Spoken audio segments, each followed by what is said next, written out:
ఎవడ్రా అంబులెన్స్ తీసుకొచ్చి నా ప్లేస్ లో పెట్టింది?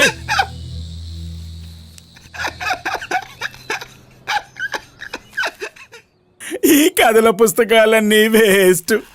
ఈ కుక్క పిల్లిని లేపుకెళ్ళిపోవడానికి కదే విచిత్రంగా ఉంది. ఎవర్రా నువ్వు? కుమార్ని. మన ఏరియాలో హోటల్ నడుపుతున్న సోము గారు ఉన్నారు కదా, ఆయన ముద్దల కొడుకుని. నా బిజినెస్ ఈ ఊళ్ళో కాదు. ఒరే చంద్రు, ఏంటయ్యా? ఇలా రారా.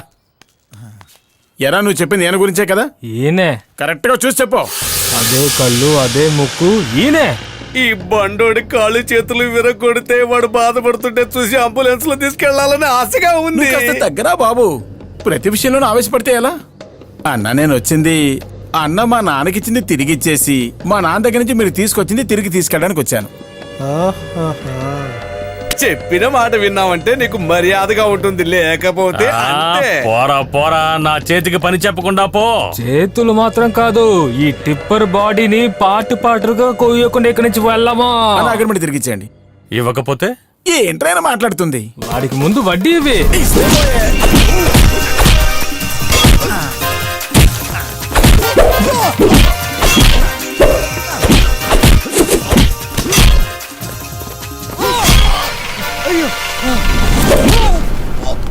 ఇదిగో పట్టుకో. వడ్డీ చెల్లించేసాం. నాన్నకి అసలు ఎలా ఇచ్చాడో చెప్పామంటే అలాగే తిరిగి ఇచ్చేద్దాం. కుడి చేతిని పట్టుకొని తిప్పేసి ఉంచి విరగొట్టి అంతే. మెల్లగా. ఇదేంటే అమ్మాయిలు తీస్తుంటే అక్కడి నుంచి తీస్తున్నా? ఈ కుమారుకున్నదే ఒక్క నాన్నరా డిప్పరు. అందరి నాన్నలతో ఆడుకున్నట్టు ఈ కుమారు వాళ్ళ నాన్నతో ఆడుకున్నావు అనుకో, మీ ముత్తాత వాళ్ళ ముత్తాత దగ్గర పంపిస్తా. బండెక్కించండి రా. నేను ముందే చెప్తే విన్నావా? సరేరా. ఇదిగోండయ్యా. ఇది ఏంటో మీకు తెలుస్తుందా? తెలియడం లేదే. టిప్పర్ వాసు మన దగ్గర బలవంతంగా తీసుకున్న ఈ పాత్రం అదెలా నీ చేతికొచ్చింది? అదే మ్యాజిక్. టిప్పర్ వాసుకి హఠాత్తుగా బుద్ధి వచ్చిందంట. బుద్ధి వచ్చిందా? అదే నా దగ్గరకు వచ్చి నేను తప్పు చేశానని చెప్పి నా దగ్గర క్షమాపణ అడిగాడు. వాడి నిన్ను క్షమాపణ అడిగాడా? మరి వెళ్ళకుండా మారిపోయినని చెప్పి దేవుడి దగ్గర క్షమాపణ అడిగాడు. నేను తప్పు చేయడం వల్ల మీ అయ్యగారిని చూడలేకపోతున్నానని చెప్పి నన్ను కౌగులించుకుని తను బాగా ఏడ్చాడు.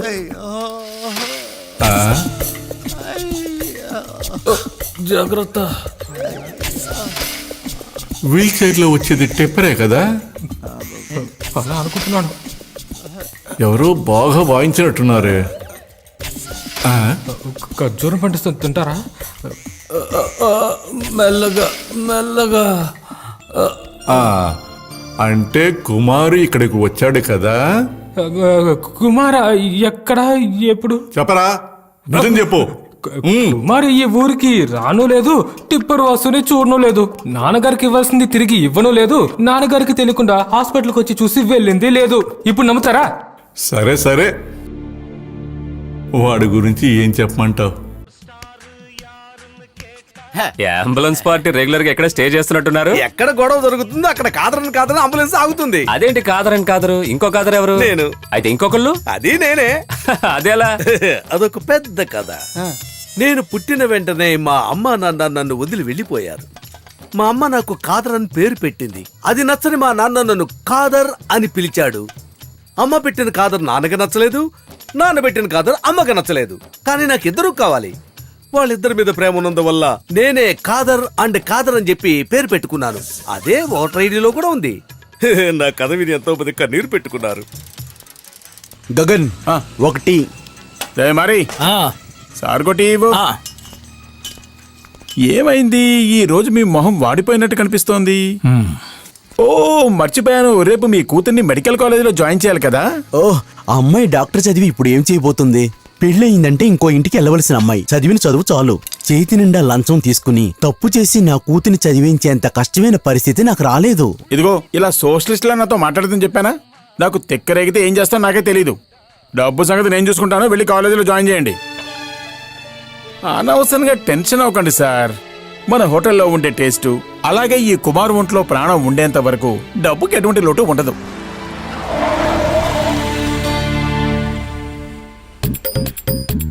ఎక్కడున్నాడు రా గగన్? వచ్చాడు హింస. ఎక్కడున్నాడు రా గగన్? ఎక్కడ దాక్కున్నాడా Gagan? I want to see him. నేను దొంగ, నేను ఇక్కడే ఉన్నాను. మీ నాన్న ఉన్నాడే, మీ నాన్న, అదే సోమసుందరం. ఆయన నాకు ఫోన్ చేశాడు. నువ్వు ఊరికి వెళ్ళి ఆయన చూడకుండా వచ్చేసావట. అది మా కుటుంబ సమస్య, నువ్వేం జోక్యం చేసుకున్నక్కర్లేదు. ఏంటి జోక్యం చేసుకోవద్దా? రేయ్, నువ్వు చేసే ఈ దోశలకు చట్నీలకు ఆశపడి ఇక్కడ రాలేదురా ఈ స్వామి. నీ మీద నిజమైన ప్రేమ పెట్టుకున్నాడు రా ఈ స్వామి. పెట్టేశాడు.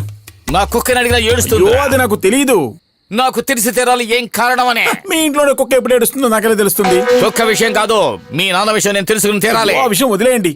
నేను ఎప్పుడు మా నాన్నని కలిసినా నా పెళ్లి గురించి మాట్లాడి నా బుర్ర తినేస్తున్నాడు.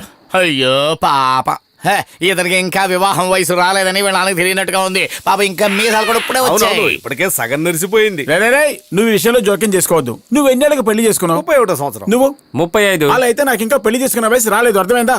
నేను ఎప్పుడు పెళ్లి చేసుకోవాలో ఎప్పుడో నిర్ణయించుకున్నాను. ముందు టైం రానివ్వండి. నువ్వు తొందరలో పెళ్లి చేసుకోవయ్యా. నేను కూడా అదే అంటున్నాను. ఇలా చూడండి, ఇంతకు ముందులాగా హోటల్కి అసలు మార్కెట్ లేదు. అందులోనూ మా హోటల్ వాళ్ళకి పిల్ల దొరకడం చాలా కష్టం.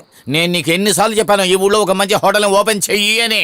దానికోసం నేను నీకు లక్షలు ఇస్తానని చెప్పాను కదా. ఆ మాట ఏదో నాతో అని చూడు. ఏయ్, నేను నీతో ఏం మాట్లాడనో నీకు 10 పైసలు కూడా ఇవ్వనా, కానీ నీకు మాత్రం నేను ఇస్తాను. ఇంకో ముఖ్యమైన విషయం, అప్పు చేసి హోటల్ కట్టించి నాకు పెళ్లి చేయొద్దు. ఆ భగవంతుడు నా కోసం ఏ అమ్మాయిని సృష్టించలేదని బతికేస్తాను.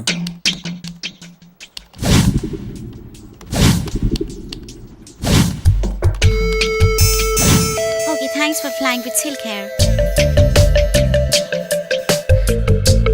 Thanks.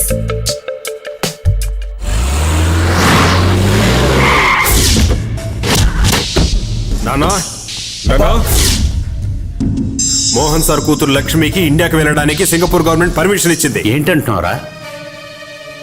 అది వెంటనే ఇక్కడికి వచ్చిందంటే మనం అనుకున్నది ఏది జరగదు కదా. తను ఇక్కడికి వస్తున్నది హోటల్ని త్వరగా అమ్మాలనే. సింగపూర్ నుంచి తను విజయవాడకి టికెట్ తీసుకుంది. ఎట్టి పరిస్థితుల్లోనూ తను విజయవాడ నుంచి నెల్లూరుకి రాకూడదు. నేను చెప్పింది అర్థమైంది కదా.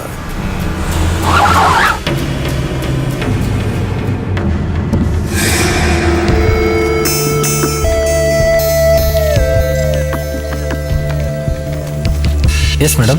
నెల్లూరు, అక్కడి నుంచి మళ్ళీ విజయవాడ.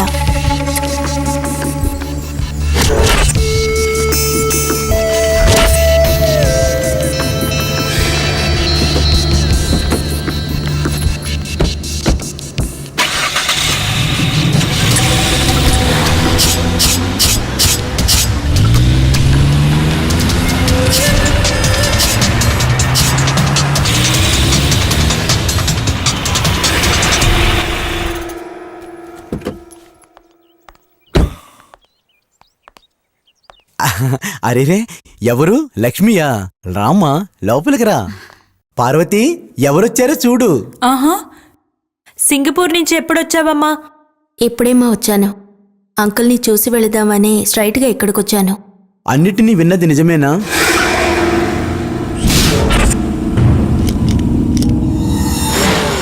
తప్పుగా ఉంటున్నానని అనుకోవద్దు.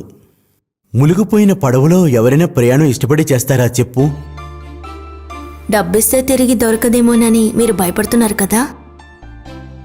మీరు సింగపూర్లో చెక్ ఫ్రాడ్ కేసులో ఇరుక్కుని సూసైడ్ చేసుకోవాలనుకున్నా మిమ్మల్ని, మీ కుటుంబాన్ని మా నాన్న కాపాడింది దేన్ని ఆశించి కాదు.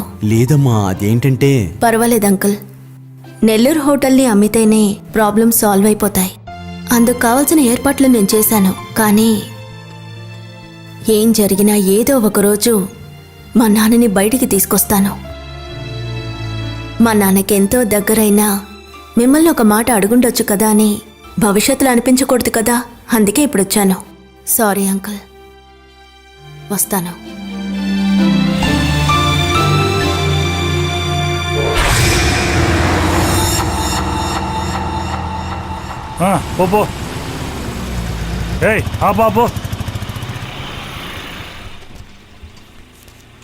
సార్, ఇది మన గగన్ బండి. ఓ, గగన్ బండా? సరే, తీసుకువెళ్ళు. వెళ్ళు. మీరు గగన్ గగన్ అని చెప్పడమే తప్ప ఇంతవరకు నాకు పరిచయం చేయలేదు. పరిచయం చేయవలసిన మనిషే వాడు. గగన్ అంటే తెలియంది ఈ ఊరు వాళ్ళు కానీ అయ్యి ఉండరు. వాడికి తెలియకుండా ఇక్కడ ఏ పని జరగదు. వాడు భలే కిల్లడి సార్.